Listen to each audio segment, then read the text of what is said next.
Hello दोस्तों, दर्पण शिक्षा केंद्र में आप सभी का स्वागत है। जैसा कि आप लोग जानते हैं कि बीपीएससी के माध्यम से बिहार में 7वें चरण की शिक्षक बहाली होने वाली है। ठीक है, तो सभी शिक्षकों से ये अनुरोध है कि वे अपना कीमती जो समय है इस समय को पढ़ने में लगाएं। ठीक है, जो भी कुछ पढ़ें लेकिन अपना समय व्यतीत न करें। ठीक है, तो हम उसमें लगातार कुछ ना कुछ वीडियो आपको बना रहे हैं जिसमें कुछ ना कुछ प्रश्नों को सिखा रहे हैं, ठीक है, ज्ञात कर रहे हैं। तो आज का जो हमारा सब्जेक्ट रहेगा ये है सीडीपी यानी कि बाल मनोविज्ञान। इससे जो हमारी परीक्षा होने वाली है शिक्षक बहाली की, इस पार्ट जो है यानी कि इस जो सिलेबस है, ये जो सब्जेक्ट है सीडीपी का बहुत ही महत्वपूर्ण भूमिका निभाएगी। ठीक है, तो पहला ही क्वेश्चन है कि विकास कभी न समाप्त होने वाली प्रक्रिया है। यह विचार किससे संबंधित है? विकास कभी नहीं समाप्त होने वाली प्रक्रिया यानी कि हमेशा विकास का कार्य जो होता है चलता रहता है। तो यह विचार किससे संबंधित है? क्या अंतः संबंध का सिद्धांत है, या निरंतरता का सिद्धांत है, या एकीकरण का सिद्धांत है, या अंतः क्रिया का सिद्धांत है? आपको मालूम होगा जब भी किसी मनुष्य का जन्म होता है, जन्म होने के दौरान ही वे वहाँ से लेकर और मृत्यु के पश्चात यानी मृत्यु होने से पहले जो होता है मनुष्य में निरंतर कुछ न कुछ विकास होता है, कुछ न कुछ सीखता है। इसीलिए हम क्या करेंगे, इसे अंतर संबंधित नहीं होगा। और निरंतरता का सिद्धांत, लगातार कुछ न कुछ हम सीखते हैं, यानी ऑप्शन नंबर आपका होगा बी। ठीक है, एकीकरण का सिद्धांत नहीं होगा और न ही अंतः क्रिया का सिद्धांत होगा। आपका ऑप्शन नंबर क्या होगा? बी। दूसरे प्रश्न है कि निचली कक्षाओं में शिक्षण की खेल पद्धति मूल रूप से आधारित है।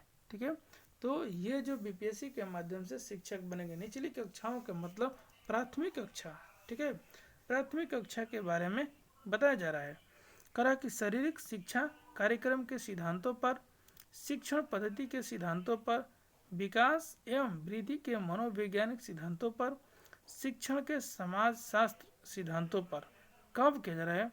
तो ये जो होगा ये होगा हमारा ऑप्शन सी नंबर, विकास एवं वृद्धि के मनोवैज्ञानिक सिद्धांतों पर। क्या चीज? तो ये जो बताया गया है खेल पद्धति। ठीक है, तो खेल पद्धति कौन से क्लास में? तो निचली कक्षाओं में। ठीक है, अगला जो क्वेश्चन है इसको देख रहे हैं। अवधारणा यानी कंसेप्ट होता है का विकास यानी डेवलपमेंट। तो अवधारणाओं का विकास मुख्य रूप से का हिस्सा है। ठीक है, किसका हिस्सा है? तो बौद्धिक विकास का हिस्सा है, शारीरिक विकास का हिस्सा है, सामाजिक विकास का हिस्सा है, संवेगात्मक विकास का हिस्सा है। तो थ्री का यानी तीसरा क्वेश्चन का आंसर जो होगा ये होगा बौद्धिक विकास। ठीक है, ऑप्शन नंबर ए। अगला क्वेश्चन कह रहा है क्या प्रश्न कि व्यक्तिगत शिक्षार्थी यानी व्यक्तिगत शिक्षार्थी एक दूसरे से डैश में भिन्न होते हैं। तो प्रत्येक शिक्षार्थी जो होते हैं एक दूसरे से किसी न किसी चीज़ में भिन्न या अलग होते हैं। क्या विकास की दर में, क्या विकास क्रम में, या विकास की सामान्य क्षमता में, या वृद्धि एवं विकास के सिद्धांत में? ठीक है, तो ये जो होते हैं भिन्न होते हैं विकास की दर, यानी प्रत्येक व्यक्ति या शिक्षार्थी का व्यक्तिगत जो होता है विकास की दर अलग अलग होता है। ऑप्शन नंबर ए सत्य है। पांचवा क्वेश्चन जो है व्यक्तिगत शिक्षार्थी एक दूसरे से डैश डैश में भिन्न होते हैं। तो किस में भिन्न होते हैं? तो यही आंसर होगा, 4 नंबर का होगा। क्या? विकास की दर, यानी कि ऑप्शन नंबर ए। विकास के क्रम नहीं होगा, विकास की सामान्य क्षमता भी नहीं होगा। ठीक है, वृद्धि एवं विकास के सिद्धांत भी नहीं होगा। ठीक है, ऑप्शन नंबर ए। कला कह रहा है कि मानवीय मूल्यों जो प्रकृति में सर्वत्र है यानी कि सर्वाधिक है, के विकास का अर्थ क्या होगा? मानवीय मूल्यों जो प्रकृति में सर्वत्र है के विकास का अर्थ क्या होगा? ये होगा मतारोपण, अंगीकरण, अनुकरण या अभिव्यक्त। तो ये 6 नंबर का आंसर होगा अभिव्यक्त। ठीक है, ऑप्शन नंबर डी।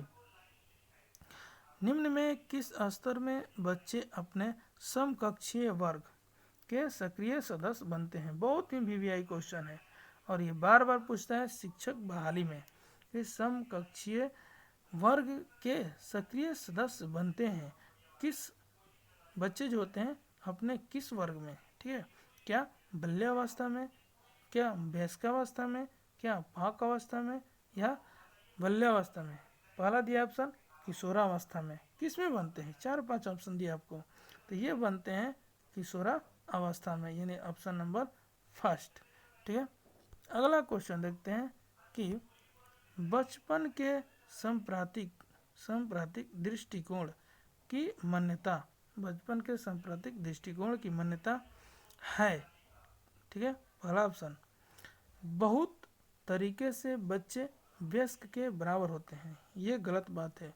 संप्रदाय यानी कि करेंट वैल्यू जो होता है हमारा, ठीक है, ये कह रहा है कि बहुत तरीके से बच्चे वयस्कों के बराबर होते हैं, ये गलत है। बच्चों को युवा प्रांत वयस्कों के रूप में सबसे अच्छा माना जाता है, ये भी गलत है, युवा की तुलना नहीं करते हैं। ठीक है, कह रहा है कि बचपन जो है बचपन आधारित रूप से प्रतीक्षा अवधि है। नहीं, प्रतीक्षा रुकावट की अवधि थोड़ी ना है, ऐसे बात तो नहीं है। कह रहे कि बचपन वृद्धि एवं परिवर्तन की एक अनूठी अवधि है, क्योंकि बचपन में जो होता है बच्चा क्या करता है, अपने अंदर विकास और वृद्धि करता है, उसमें परिवर्तन, अनेक परिवर्तन आती है, तो यह है अनूठी अवधि। ऑप्शन नंबर आपका 8 का डी होगा। अगला प्रश्न जो होगा 9 नंबर, शिक्षा को ज्ञान होना चाहिए, शिक्षक को ज्ञान होना चाहिए। कह रहा है कि शिक्षक को ज्ञान होना चाहिए, किस चीज़ का ज्ञान होना चाहिए? तो अध्यापन विषय का, बाल मनोविज्ञान का, शिक्षा साहित्य का, अध्ययन विषय एवं बाल मनोविज्ञान का। तो 9 नंबर जो प्रश्न है हम लोग का, उसका जो आंसर होगा अध्ययन विषय यानी जो पढ़ा रहे हैं, ठीक है, और बाल मनोविज्ञान का एक शिक्षक को ज्ञान होना जरूरी है। किसको ज्ञान होना चाहिए? शिक्षक को। अगला प्रश्न जो है ये 10 नंबर, शिक्षक एवं विद्यार्थी के मध्य संबंध होना चाहिए। तो कैसा संबंध होना चाहिए? क्या स्नेह का, विश्वास का, सामान्य का, ये सभी। ठीक है, तो 10 नंबर का आंसर होगा ये सभी। आगे देखते हैं 11 नंबर, कह रहे हैं क्या कि विकास के संदर्भ में निम्न में से कौन सा कथन सत्य नहीं है? देखिए बहुत इंपॉर्टेंट होता है कि जब नहीं वाले प्रश्न होते हैं उसको ध्यान से पढ़ना। 11 नंबर क्वेश्चन इसको देखें, विकास की प्रत्येक अवस्था अपने में खतरे हैं। ये तो बात सही है कि प्रत्येक अवस्था में बच्चे अलग अलग सीखते हैं। कह रहा कि विकास उकसाने बढ़ावा देने से नहीं होता है, यही गलत है। ये जबकि होता है तो नहीं को नहीं से मिलाकर ऑप्शन नंबर बी सत्य कर दीजिए। 11 का क्या होगा? बी ऑप्शन सत्य होगा, बाकी सब सही है। विकास संस्कृति परिवर्तन से प्रभावित होता है, ये भी 100% सही है। और विकास की प्रत्येक अवस्था की अपनी विशेषता होती है, ये भी 100% सही है, यानी दोनों सत्य है। अगला जो क्वेश्चन है, कह रहा कि निम्न में से कौन सा विकासात्मक कार्य उत्तर बाल्यावस्था के लिए उपयुक्त नहीं है? फिर नहीं वाला प्रश्न आया है, ध्यान दीजिए कि विकासात्मक कार्य उत्तर बाल्यावस्था, कौन सी अवस्था? तो विकासात्मक कार्य उत्तर बाल्यावस्था के लिए उपयुक्त नहीं है। सामान्य खेलों के लिए आवश्यक शारीरिक कुशलता सिखाना, क्या यह है? पुरुषोचित या स्त्रियोचित सामाजिक भूमिकाओं को प्राप्त करना, व्यक्तिक आत्मनिर्भरता प्राप्त करना, या अपने हम उम्र बालकों के साथ सीखना, कौन से नहीं है? तो 12 का जो होगा ऑप्शन बी नंबर नहीं है। कौन? पुरुषोचित यानी पुरुषों के स्त्रियों के इस सामाजिक भूमिका को प्राप्त करना ये हमारा उपयुक्त नहीं है। किसमें? उत्तर बाल्यावस्था में। अगला देखेंगे 13 नंबर। कह रहा है कि क्या कह रहा है इसके बारे में जानेंगे। विकास का अर्थ क्या होता है? ठीक है, विकास जो है उसका अर्थ क्या है? क्या परिवर्तनों के उत्तरोत्तर श्रृंखला है? विकास परिवर्तनों के उत्तरोत्तर श्रृंखला है? गलत। कह रहा कि अभिप्रेरणा के फलस्वरूप होने वाली परिवर्तनों के उत्तर श्रृंखला है? यह भी नहीं, गलत। कह रहा कि अभिप्रेरणा एवं अनुभव के फलस्वरूप होने वाली परिवर्तनों की उत्तर श्रृंखला है? यह भी गलत। विकास जो है इसका अर्थ ये होता है कि परिपक्वता एवं अनुभव के फलस्वरूप, परिपक्वता एवं अनुभव के फलस्वरूप होने वाली परिवर्तनों की श्रृंखला है। ठीक है, 13 का डी नंबर आंसर होगा। 14 कर है और बहुत ही वीवीआई 14 नंबर प्रश्न है। खिलौने की आयु टॉय एज कहा जाता है? किसको कहा जाता है? क्या पूर्व बाल्यावस्था को कहा जाता है, उत्तर बाल्यावस्था को कहा जाता है, शैशवावस्था कहा जाता है? उपयुक्त में से सभी। तो 14 का आंसर जो होगा ये खिलौनों की आयु कहता है, पूर्व बाल्यावस्था को कहा जाता है। अगला प्रश्न, अगला जो प्रश्न है कह रहा कि निम्न में से कौन सी पूर्व बाल्यावस्था की विशेषता नहीं है? फिर नहीं वाले प्रश्न है कि कौन सी पूर्व बाल्यावस्था की विशेषता नहीं है। क्या? दल समूह में रहने की अवस्था। ठीक है, तो ये तो है। क्या? अनुकरण करने की अवस्था, ये भी है। प्रश्न करने की अवस्था, यह भी है। लेकिन खेलने की अवस्था ये जो हमारा पूर्व बाल्यावस्था की विशेषता नहीं है। ऑप्शन नंबर डी हमारा सत्य होगा। ठीक है, अगला प्रश्न कह रहा है कि उत्तर बाल्यावस्था में बालक भौतिक वस्तुओं के किस आवश्यक तत्वों में परिवर्तन समझने लगता है? ठीक है, तो क्या द्रव्यमान और संख्या, द्रव्यमान, संख्या और क्षेत्र। ठीक है, तो 16 नंबर का होगा ऑप्शन नंबर डी, द्रव्यमान, संख्या और क्षेत्र। ठीक है, अगला प्रश्न देखते हैं हम लोग कि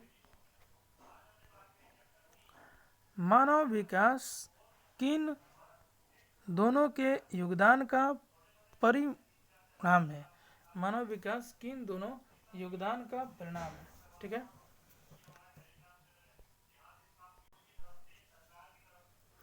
मानव विकास किन दोनों के योगदान का परिणाम है? ठीक है, क्या अभिभावक एवं अध्यापक का, सामाजिक एवं सांस्कृतिक कारकों का, वंशानुक्रम और वातावरण का, इनमें से कोई नहीं। ठीक है, तो मानव का जो विकास होता है दोनों के योगदान में परिणाम जो होता है, यानी कि 17 नंबर क्वेश्चन का ऑप्शन होगा वंशानुक्रम और वातावरण का, सी। ठीक है, 18 कह रहा कि निम्न में से कौन सा कथन विकास के बारे में सत्य नहीं है?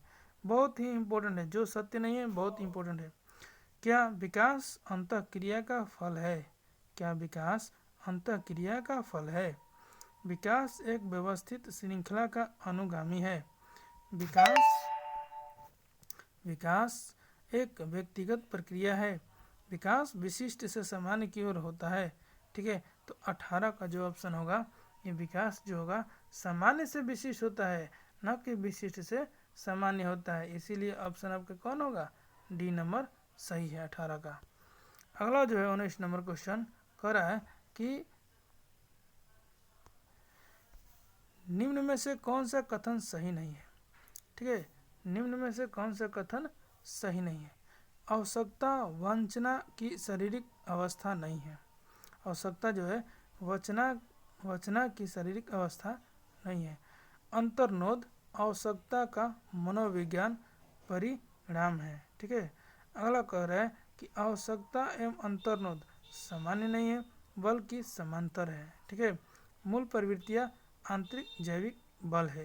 यानी कि 19 नंबर का हमारा जो आंसर सही होगा ये होगा कि आवश्यकता जो होती है वंचना की शारीरिक अवस्था नहीं है। नहीं को नहीं से मिलाकर सही कर दीजिए, ऑप्शन ए सत्य है। कह रहा है कि क्रियात्मक अनुसंधान का उद्देश्य है। क्रियात्मक अनुसंधान का उद्देश्य क्या है? नवीन ज्ञान की खोज, शैक्षिक परिस्थितियों में व्यवहार विज्ञान का विकास, विद्यालय तथा कक्षा की शैक्षिक कार्य प्रणाली में सुधार लाना। उपयुक्त में से सभी, यानी हमारा क्रियात्मक अनुसंधान जो होगा ऑप्शन नंबर सी होगा, विद्यालय तथा कक्षा की शैक्षिक कार्य प्रणाली में सुधार लाना। ठीक है। 21 नंबर जो है ये सवाल है, शर्म और गर्व जैसी भावना का विकास किस अवस्था में होता है? शर्म और गर्व जैसी भावना का विकास किस अवस्था में होता है? क्या शैशवावस्था में, बाल्यावस्था में, किशोरावस्था में, वृद्धावस्था में? तो 21 नंबर ऑप्शन का आंसर होगा हमारा, ये होता है बाल्यावस्था में। ठीक है, बाल्यावस्था में। अगला क्वेश्चन है 22 नंबर, कह रहा है कि शैशवावस्था की प्रमुख विशेषता क्या नहीं है? नहीं वाला प्रश्न है। ठीक है, क्या नहीं है शैशवावस्था का? सीखने की प्रक्रिया में तीव्रता, जिज्ञासा की प्रवृत्ति, चिंतन की प्रक्रिया, अनुकरण द्वारा सीखने की प्रवृत्ति। ठीक है, क्या नहीं है पूछ रहा है। ठीक है, 22 का तो ये है चिंतन प्रक्रिया नहीं है शैशवावस्था में। ठीक है। अगला है प्रश्न कि किस मनोवैज्ञानिक के अनुसार विकास एक सतत और धीमी प्रक्रिया है? यह पूछा है कि किस मनोवैज्ञानिक के अनुसार विकास एवं सतत एवं धीमी प्रक्रिया है।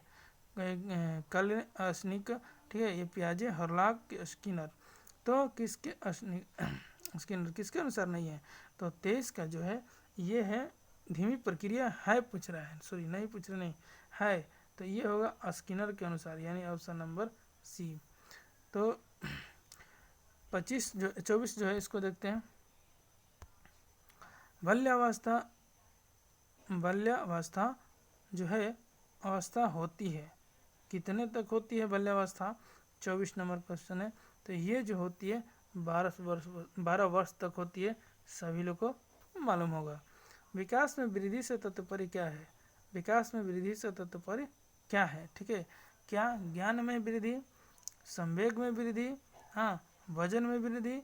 नहीं, विकास में वृद्धि से तात्पर्य है कि आकार, सोच, समझ और कौशल में वृद्धि। Option number D. ठीक है, थैंक्स, धन्यवाद।